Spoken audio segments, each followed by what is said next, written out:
pembangunan. Jadi kita membuat rencana pembangunan untuk Jawa Barat, Pak. Untuk Jawa Barat, rencana pembangunan untuk Jawa Barat dalam waktu kerjasama 5 tahun. Satu, kerjasama untuk pengembangan di bidang pertanian, sehingga penanaman kita nanti itu musimnya tepat, tidak lagi seperti sekarang hanya mengandalkan intuisi. Karena banyak petani yang salah prediksi cuaca setelah nanam kekeringan. Itu yang pertama. Yang kedua adalah pencegahan bencana. Nanti kan harus secara detail potensi-potensi kebencanaan di Jawa Barat, baik itu gempa, kemudian banjir, tsunami, dan itu akan melahirkan kerangka pembangunan infrastruktur yang disesuaikan dengan tingkat kebutuhan lingkungan. Kita bangun kalau di daerah banjir bangunannya kayak apa, kalau di daerah gempa itu kayak apa bangunannya, tidak dibikin menjadi sama. Kan kita mau bangun sekolah nih hampir 1,3 triliun, kita akan bangun SMA dan SMK, maka konstruksi bangunannya itu nanti harus disesuaikan dengan kondisi lingkungan. Nah, kemudian berikutnya adalah kerjasama keperalatan khusus untuk di Jawa Barat. Kan bisa saja Pemprov Jawa Barat bekerja sama dengan BMKG untuk kita membuat alat-alat, membelanjakan alat-alat sebagai pencegahan bencana atau early warning system. Nah, ini yang harus dilakukan. Jangan sampai sering kejadian. Satu, early warning system pas banjir nggak berfungsi, pas tsunami nggak berfungsi. Nah, semuanya nggak berfungsi karena di kita ini selalu ketanggapan bencana ini selalu tidak pernah berfungsi ketika ada waktunya. Ketika ada peristiwa, misalnya pembunuhan, di jalan CCTV-nya mati, nah gitu kan, gitu loh. Nah, ini yang harus dibangun. Kita masih punya waktu nih, kita dalam minggu ini kita mau menandatangani peraturan gubernur tentang penjabaran realokasi anggaran. Mudah-mudahan pertemuan hari ini bisa memberikan rekomendasi alat apa saja yang harus dibeli oleh Jawa Barat, di mana saja titiknya. Nanti yang mengoperasikan BMKG aja, kita ngasih barangnya. Cocok Pak ya? Cocok. Kita yang belanjanya, nanti kita memberikan hibah barangnya. Kan kita beli barang juga nggak bisa mengoperasiin, ngapain? Saya kira walaupun dokter belum tentu bisa mengoperasikan itu. Alat tanggap darurat bencana. Itu saja Pak. Mudah-mudahan pertemuan bukan hanya sekedar ngomongin hujan, tetapi ngomongin bagaimana Jawa Barat sebagai daerah rentan bencana. Setelah dipimpin oleh saya bisa memiliki analisis yang cukup kuat. Apabila terjadi bencana, saya sudah bisa mendapat informasi lebih dini untuk mempersiapkan warga, termasuk merekonstruksi pembangunan di Jawa Barat diarahkan pada early warning system. Itu saja Pak. Terima kasih. Terima kasih. Bencana itu sebaiknya dicegah. Ya. Kita melakukan penguatan sebelum terjadinya bencana. Kalau Bapak berkenan, kita boleh langsung ke ruang operasional, Pak? Boleh. Izin Pak, oh, iya. ada satu barangkali tambahan apabila berkenan Pak, sekaligus dengan kerjasama pertukaran datanya Pak, sehingga kami bisa mengakses data BMKG real time. Itu kita diawali payung hukumnya dengan MOU Pak. MOU. Ya. Payung hukumnya diawali dengan MOU. MOU-nya kita lakukan minggu ini. Ya. Minggu ini kita MOU, bisa hari Jumat MOU. Ya. Tidak ada yang lama dengan saya. Cepat. Terima kasih Pak. Ya, oke, terima kasih. Ya Bu, Ibu video saya Bu. Sok aja, sok video terus. Ya. Sok pasang. Iya, enggak apa-apa. Sok aja. Ya, monggo. Saya hari ini datang ke kantornya Mbak ke BMKG, moga sehat. Oke, dengan heus ya, THR-nya mudah-mudahan gak nyangka keluar. Amin, Bapak. Ayo. Jadi BMKG ini dibangun sejak kapan, Pak? Ini penting buat seluruh Indonesia tahu. BMKG pengamatan iklimnya dari sejak zaman Belanda, Pak. Oh, zaman Belanda. Zaman Belanda namanya apa? Dulu namanya Dinas Pengamatan Meteorologi dan Kemagnetan. Pak. Oh, Dinas Pengamatan Meteorologi dan Kemagnetan. Itu zaman Walana ya? zaman Belanda. Tujuan Belanda dulu bikin BMKG? Karena mereka merasa harus mengerti mengenai alamnya di Hindia Belanda ini. Untuk melaksanakan kegiatan pengembangan bisnisnya itu. Betul, Pak.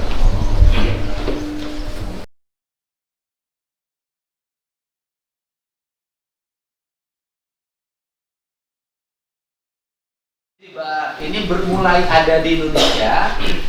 Badan meteorologi ini tahun berapa, Pak? Pengamatan pertamanya itu 1861, 1860, Pak. Tahun 1861 Belanda sudah mengalami kemajuan di bidang teknologi ya. Betul, mereka melakukan pengamatan di kalau sekarang daerah Kuitang itu, Pak, Jakarta Pusat. Tujuan ngamatin Kuitang ya apa? Jadi mereka pertamanya sebenarnya adalah untuk pengamatan kemagnetan.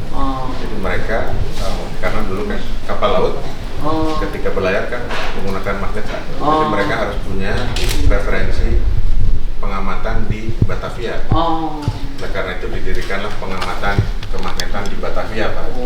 Baru yang cuacanya menyusul 10 tahun berikutnya. Dari itu baru kemudian Pak Mekar mulai dari Jawa. Kantornya di sini dulu. Kantornya di yang sekarang di Tugutani, Pak. Di Kuitang. Jadi kantor apa sekarang? Sekarang jadi tanah kosong.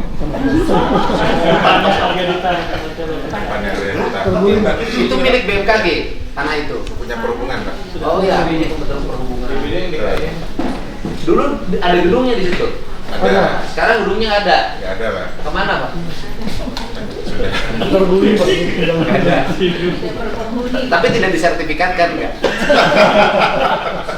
Assalamualaikum warahmatullahi wabarakatuh. Salam warahmatullahi wabarakatuh. Sampurasun. Rampes. Selamat datang Pak Gubernur Jawa Barat, Pak Sekda dan jajaran, para deputi, para direktur. Selamat datang Bapak. Ini di ruang operasional Climate Early Warning System. Ya. Jadi di ruangan ini kami 24 jam memonitor peralatan yang ada di kami tersebar di seluruh Indonesia, Pak. Mulai dari peralatan untuk pengamatan curah hujan, temperatur, kelembapan, kemudian kualitas udara, juga set peralatan untuk di lokasi-lokasi pertanian. Kualitas udara setiap daerah bisa monitor dari sini? Bisa Pak Gubernur. Berarti bisa kita kerjasama dong nanti Jawa Barat, daerah udara mana yang paling baik, kota mana yang paling buruk udaranya? Bisa, namun untuk observasinya saat ini baru diwakili satu provinsi, satu alat pengamatan, hanya saja itu nanti bisa dikembangkan melalui. Nanti Jawa Barat, Pak. Siap, Pak. Saya beliin alatnya, Pak. Siap, Pak. Hubungannya, Pak. Jadi mohon izin dari peralatannya, dari data-data yang kami monitoring dan kami koleksi di seluruh Indonesia tersebut, kemudian kami olah, Pak. Kami olah dari data tersebut menjadi informasi yang bisa langsung digunakan oleh masyarakat, juga informasi yang bisa untuk mendukung sektoral gitu. Nah, ini sebagai contoh misalnya kalau tadi Pak Gubernur menyebut misalnya dalam konteks untuk dukungan pembangunan, ya. Kami memiliki info yang sering kami rilis tahun 2 kali, yaitu info terkait dengan awal musim hujan dan awal musim kemarau. Ya, jadi ini sangat penting, Pak. Tadi Bapak soalnya menyinggung jangan sampai petani kita hanya berdasarkan intuisi lagi, ya. Tapi ini berdasarkan data dan berdasarkan pengolahan secara saintis yang ada di kami. Jadi ini setiap zona musim nanti akan menginformasikan wilayah mana yang akan masuk saat musim hujan. Nah, disitulah perencanaan untuk pertanian bisa dilakukan. Ini Jawa Barat akan berakhir musim hujannya bulan apa? Beda-beda. Itu berbeda-beda, Pak. Iya, jadi Ngomongnya dari utara dulu, Pak. Pantura tuh pasti kering duluan. Betul. Lalu kemudian turun ke selatan. Pantura bulan apa berhenti hujan? Bulan Mei, Pak. Mei. Bulan Mei. Bandung? Bandung biasanya menjelang pertengahan tahun ya. Juni. Dan wilayah yang yang tinggi itu biasanya belakangan. Ya. Tapi kan airnya ke Pantura juga. Betul. ya. Begitu, Pak. Nah, kemudian info dasar yang lain yang biasanya kami rilis bersamaan dengan itu adalah info prediksi curah hujan itu dengan skala waktu dasarian, kemudian bulanan dan per 3 bulanan gitu. Jadi misalnya ini seperti ini contohnya, Pak. Ini contoh info untuk bulan Maret 2025 curah hujannya. Jadi di sini kita berikan kode-kode warna yang ada untuk memudahkan si pengguna memahami apa itu misalnya warna hijau tua. Ya, ini artinya dia kategori tinggi Pak, warna hijau tua, dia memiliki curah hujan 400 sampai dengan 500 mm. Nah, kemudian warna kuning ini 200 sampai dengan 300, kemudian warna orange ya 100 sampai 150 dan seterusnya sampai dia menunjukkan warna hitam ini artinya dia kering. Gitu, warna pink nggak ada ya Pak? Warna pink nggak ada Pak. Pak, kalau tidak dimodifikasi, tanggal 11 sampai tanggal 20 Maret itu hujan akan tinggi di mana saja kalau tidak dimodifikasi. Dan dasaran 2. Ini di tengah Pak. Iya. Di daerah pegunungan. Jadi kalau kita bicara wilayah Jawa Barat misalnya Pak, maka mulai ini adalah yang di tengah seperti Pak Deputi sampaikan. Ya, ini memiliki potensi hujan cukup tinggi. Daerah mana tuh Pak? Selatan Bogor. Ya, Bogor, kemudian Cianjur ya Pak ya. Bogor, Cianjur, Sukabumi, Ya, Sukabumi bagian selatan. Jawa Barat Timur itu mana? Timur. Cirebon itu ya. Yang sini Pak, ya ini daerah yang sudah berbatasan dengan Jawa Tengah. Cirebon. Iya, artinya kan kalau Bogor, Sukabumi banjirnya ada Cianjur banjir, Bogor sekarang udah banjir, Bekasi, kemudian Jakarta dan Karawang. Ya. Ya. Kalau Kuningan nanti dampaknya ke Bogor, ke Cirebon. Ya, Alirnya ke sana. Itu prediksi kami apabila tadi tidak ada modifikasi intervensi dari Pak Seto. Nah, kemudian Pak, setelah info dasar ini, maka kami juga mengeluarkan beberapa informasi yang mendukung terkait untuk sektor. Tadi juga Bapak menyebut untuk pembangunan, ya, untuk pertanian, juga untuk sektor kebencanaan misalnya yang daerah-daerah memiliki potensi banjir. Nah, kami juga memiliki ini Pak, ini daerah informasi perakiraan daerah potensi banjir untuk yang bulanan. Jadi misalnya kalau kita lihat di wilayah Jawa Barat, ini Pak, ini di Jawa Barat dengan yang curah hujan seperti tadi, maka di sini potensi banjirnya masuk dalam kategori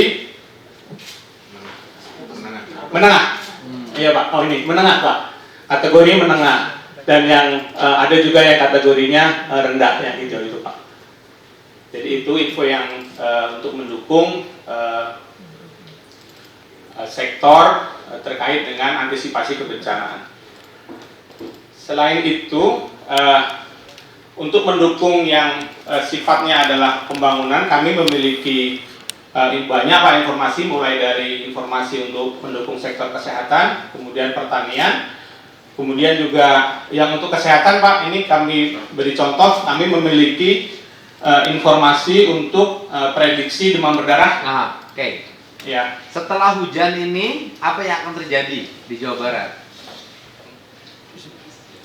Untuk demam berdarah sudah Pak. Ada nggak potensi DBD? Nah, ini sedang izin Pak, lagi dikembangkan dengan Bu Dokter sini, Bu Kadinkes. Jadi untuk memproduksi seperti yang di Bali ini, kami butuh data demam berdarah juga dari kabupaten kota. Iya. Nah, seperti di Bali dan di Jakarta ini udah operasional. Jadi dinas kesehatan di Jakarta itu ketika warnanya merah seperti ini, mereka udah siap-siap melakukan PSN dan sebagainya. Dan ini cukup. Jawa Barat belum ada kerjasama? Sedang dikembangkan Pak. Sedang. Mudah-mudahan berapa lama proyeknya? Ya di tahun ini lah Pak, mudah-mudahan karena kita sudah mengeksplorasi data untuk beberapa kabupaten. Kan kita hari Rebo mau kerjasama. Nah itu masukin. Oh baik, siap. Masukin dalam kerjasama kita, biayanya dimasukin di kita. Siap. Aman Pak. Mantap, Saya tahu Pak. Bapak lagi nggak punya duit Pak. Gimana Pak? Terima kasih Pak. Banyak Pak, karena saya lagi banyak, saya ingin mencegah masyarakat saya tidak boleh ada DBD. Ya. Biasanya setelah musim hujan Pak, biasanya setelah musim hujan 6-8 minggu, lalu DBD kan berpuncak. Nah, kami udah sering ketemu dengan timnya Bu Dokter sini. Sekarang lagi pengembangan pemodelannya. Ya. Dan yang ini kita optimis bisa. Pokoknya secara operasional nanti pembiayaan kita, oke nggak ada masalah. Terus kemudian yang penting saya dalam 1 bulan ini sudah bisa mendapatkan data pasca banjir ini DBD-nya. Oke, Sehingga baik, kita Pak. bisa melakukan pencegahan, Pak. Siap. Tidak lanjut kembali, Pak. Ya. Terima kasih, Pak Gubernur. Jadi di Gubernur Jawa Barat dari Mulyadi nanti nggak ada banjir, nggak ada DBD. Baik, baik. Yang ada hanya mabuk, Pak, mabuk cinta. Wah. Kamu serius aja, Dak. Makasih Pak Gub. Mohon izin sedikit lagi saya lanjutkan Pak Gub. Jadi setelah dengan informasi untuk dukungan di sektor kesehatan yang mendukung di pembangunan, kami juga memiliki informasi untuk pertanian. Jadi misalnya ini Pak, jadi kita memiliki perakiraan tingkat ketersediaan air tanah bagi tanaman ya untuk di seluruh wilayah Indonesia. Dan sebenarnya bersamaan dengan informasi ini kami memiliki program juga yang kita turun ke lapangan bersama Dinas Pertanian. Itu adalah melakukan kegiatan literasi sekolah lapang iklim. Jadi sekolah lapang iklim itu sekaligus kita meliterasi petani, kemudian meliterasi penyuluh pertanian, kemudian juga dinas-dinas pertanian setempat. Nah, bagaimana membaca informasi BMKG ini yang tadi warna-warna itu Pak, kemudian menjabarkannya ke dalam pertanian. Gitu. Nah, ini yang baru-baru ini kami launch, kami luncurkan bersama dengan Kementerian PUPR ya. Waktu saat itu adalah kita menginformasikan informasi iklim untuk dukungan green building. Nah, mungkin terakhir ini kita juga memonitor Pak untuk informasi gas rumah kaca. Jadi inilah sebagai istilahnya tertuduh utama dengan isu perubahan iklim itu. Jadi kita memiliki stasiun Global Atmospheric Watch yang ada di Bukit Kototabang. Ini yang saat sekarang ini datanya sudah diadopsi oleh internasional untuk sebagai salah satu indikator perubahan iklim. Kemudian juga kami memiliki yang ada di Palu, walaupun di sini belum dua, dan satu lagi di Sorong ya. Jadi kedua ini belum masuk ke dalam jaringan data internasional. Dan ini data kualitas udara yang tadi Pak Gubernur sampaikan. Kami memiliki 27 titik pengamatan kualitas udara seluruh Indonesia, salah satunya di Jawa Barat. Mungkin saya namakan juga izin Pak. Yang menarik mungkin yang info green building ini. Jadi kita punya peta kalau mau bikin bangunan hijau yang rendah energi di setiap daerah itu, pendinginan pasifnya itu pakai apa? Ada yang cocoknya dengan angin. Kalau di Bali karena kelembaban rendah tapi radiasi tinggi, dia cocoknya banyak pakai penguapan Pak, makanya banyak kolam-kolam gitu. Nah, kalau yang ini yang untuk radiasi matahari ini cocok untuk pengembangan PLTS atau pengguna-pengguna kecil, karena walaupun di Indonesia ini kita menganggapnya panas, radiasi banyak, tapi kan termodulasi atau ketutupan sama awan yang jadi sumber hujan juga. Jadi kurang lebih yang aktivitas yang kami lakukan di gedung ini itu Pak untuk membangun sektor-sektor strategi untuk pembangunan lah, utamanya tadi air dan juga pertanian, dan kita juga bisa bikin misalkan informasi agro meteorologi. Jadi untuk pertanian khusus untuk wilayah kita pernah mengembangkan untuk food estate misalkan, dan kita juga bisa kalau diperkenankan untuk membuat untuk Jawa Barat, dan ini semua dibuat oleh anak-anak muda ini Pak, Gen Z semua gitu Pak. Jadi ini 100% produk dalam negeri Pak. Ya, baik Pak. Nanti orientasi kami itu satu ya, kita bisa membaca kemungkinan terjadi bencana dalam harian dan prediksi mingguan, bulanan ke depan. Itu yang pertama, seluruh bencana. Yang kedua, kita bisa memprediksi serangan penyakit, baik penyakit pada manusia, pada hewan maupun pada tanaman. Dan kita harus bisa memprediksi, dan sehingga kita membuat pencegahan-pencegahan. Yang ketiga adalah kita juga ingin membangun konstruksi bangunan itu yang sesuai dengan konstruksi geologisnya, gitu kan? Geologisnya dan geografisnya, sehingga si konstruksinya itu tepat. Kalau di sini kedalaman harus berapa sih, jenis betonnya harus apa, atau kayunya harus kayu apa, bambunya jenisnya apa. Karena saya ingin membangun berkarakter itu. Terus kemudian yang berikutnya juga misalnya ruang. Saya ini orang yang ruangnya tidak pakai AC ya sampai hari ini. Nah, tetapi itu untuk sekolah. Sekolah misalnya nanti harus bisa dihitung berapa derajat sih tekanan udaranya, kemudian suhunya ada berapa derajat. Di kelas itu ada berapa orang itu di kelas itu, maka tinggi sekolahnya harus berapa, lebar jendelanya harus berapa, kemudian setiap jendela harus lubangnya ada berapa, sehingga kelas itu tanpa pendingin ruangan itu tetap dingin. Terus kemudian meletakkan posisinya di mana ketika ada angin tuh masuk, kan kayak gitu. Nah ini yang dibuat, saya bisa melakukan itu tapi buat diri sendiri. Tapi kan kalau bikin gambar untuk seluruh proyek di Jawa Barat nggak bisa. Nah untuk itu nanti BMKG terlibat dalam tata letak. Jadi kalau misalnya ingin letakin bangunan sekolah di sini, BMKG menentukan titiknya di sini, ngadepnya kemana, kan urusannya itu. Nah dulu yang begini itu diurus oleh leluhur kita sudah bisa ngatur tuh dulu yang pananyaannya itu kan. Di sini menyimpannya, kemudian tingginya sekian, kemudian jendelanya sebelah sini, dan melahirkan bangunan konstruksi yang hebat-hebat. Nah dulu kan, kalau dulu orang tua kita kan pakai intuisi ya, pakai telepati. Kalau sekarang kan pakai teknologi, kan gitu loh. Bedanya telepati tidak perlu biaya, cukup puasa. Kayak pawang hujan kan cukup puasa. Nah kalau teknologi memang perlu anggaran, gitu. Ya sudahlah kita, dan saya ingin berkomitmen membangun itu tidak serampangan, Pak. Kita malu sekali pembangunan di kita ini jauh dari harapan, tidak nyaman, umurnya tidak panjang, usia pembangunannya, tata letaknya salah. Ketika terjadi bencana, apa yang terjadi? Seharusnya bangunan pemerintah itu paling kokoh. Ketika bencana sekarang terbalik, bangunan pemerintah paling dulu roboh. Nah itu Pak. Terima kasih.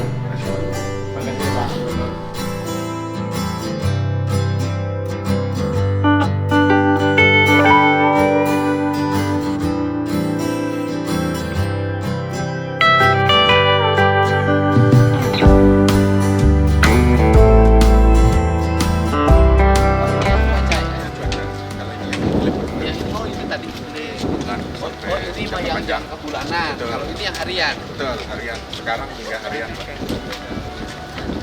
Habis itu terakhir nanti yang gempa dan tsunami. Oke. Ayo Pak Sekda, semangat. Semangat Pak Sekda dengan saya. Saya mah kalau duduk ngantuk Pak, langsung nguap. Kalau jalan nggak baru. Pokoknya nggak boleh dikasih rapat kalau saya.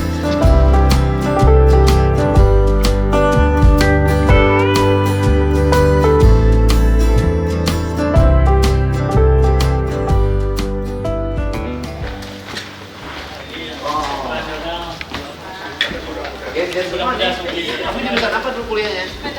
Meteorologi. Oh ada. Kuliahnya di mana? Di STMKG. Sekolah tinggi kan, sekolah tinggi. Oh masih di bawah sini kata dinas. Betul. Oh pantesan. Sudah tidak dari awal. Di Majalah Sofita selamat siang. Ini adalah di ruangan meteorologi early warning system. Kalau tadi kan di Pak Deputi Pak Sena lebih ke cuaca panjang, jangka panjang. Kalau ini cuaca jangka pendek, mulai dari harian, kemudian hingga ke jam-jaman, Pak. Nah, kami memonitor. Nah, sekarang hujan di mana sekarang? Oke, kita lihat. Kalau ini bisa dilihat, ini mungkin di ganti layanan dengan radar. Oh, radar. Nah, radar cuaca. Nah, ini Pak. Ini radar seluruh Indonesia. Kita mempunyai 42 radar. Nah, sekarang yang sedang hujan. Di mana? Kita lihat di sini Pak, di Jawa Tengah dan sebagian Jawa Timur. Oh. Ini warna menunjukkan kalau orange hingga merah berarti sedang hujan lebat, bahkan sangat lebat. Jadi ini bisa dipantau tiap 10 menit update-nya. Kalau yang semakin hijau biru berarti hujan ringan, kalau tidak ada sama sekali berarti aman. Nanti malam di Jawa Barat hujan di mana aja? Nah, Jawa Barat sudah hujan nih Pak, hari itu saat ini. Sekarang di mana hujan lebat? Coba di zoom Jawa Barat. Mana yang operatornya? Operator di zoom Jawa Barat. Lagi sholat zuhur.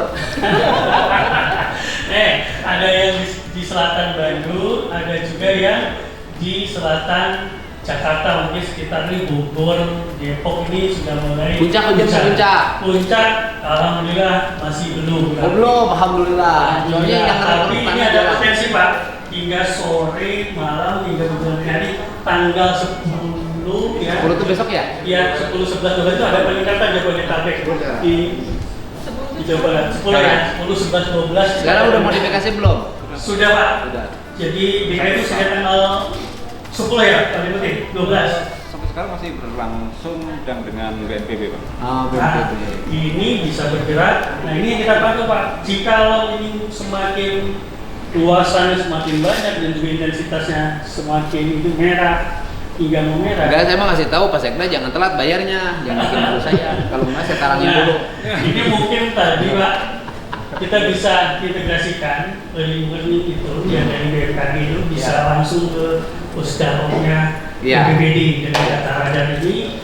Jikalau ada threshold tertentu di wilayah mana, apalagi kalau dioperasikan dengan wilayah yang rawan longsor, rawan banjir, itu akan sangat bagus. Jadi ini bahkan kita bisa mendeteksi 3 hingga 6 jam ke depan di wilayah tersebut akan seperti apa. Apakah hujannya akan meningkat atau menurun. Sehingga lumayan golden time ya kalau untuk 0 hingga 6 jam. Bisa nggak hujan diarahin gini Pak? Misalnya kan yang rusak puncak itu siapa?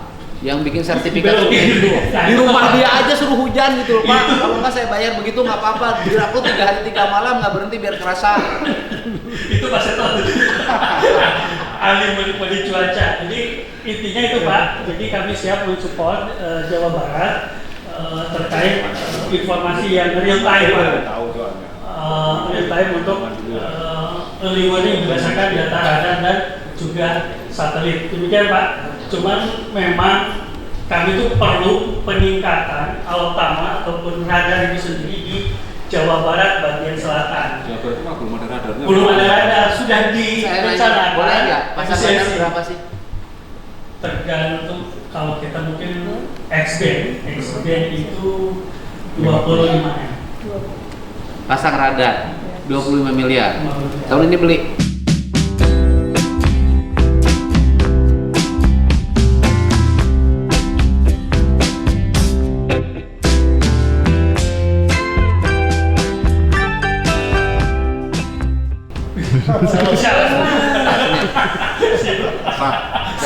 Alhamdulillah.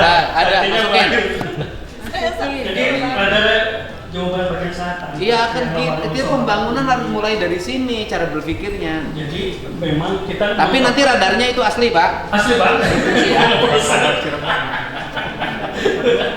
Jadi nggak ada Pak. Jadi Jawa Barat ini daerah seluas ini Ya. dengan topografi wilayah yang rawan bencana, longsor, banjir, radar pun nggak punya. Nggak punya, Pak. Ya Allah ya Robbi. Bahkan Bandung pun juga nggak tercover.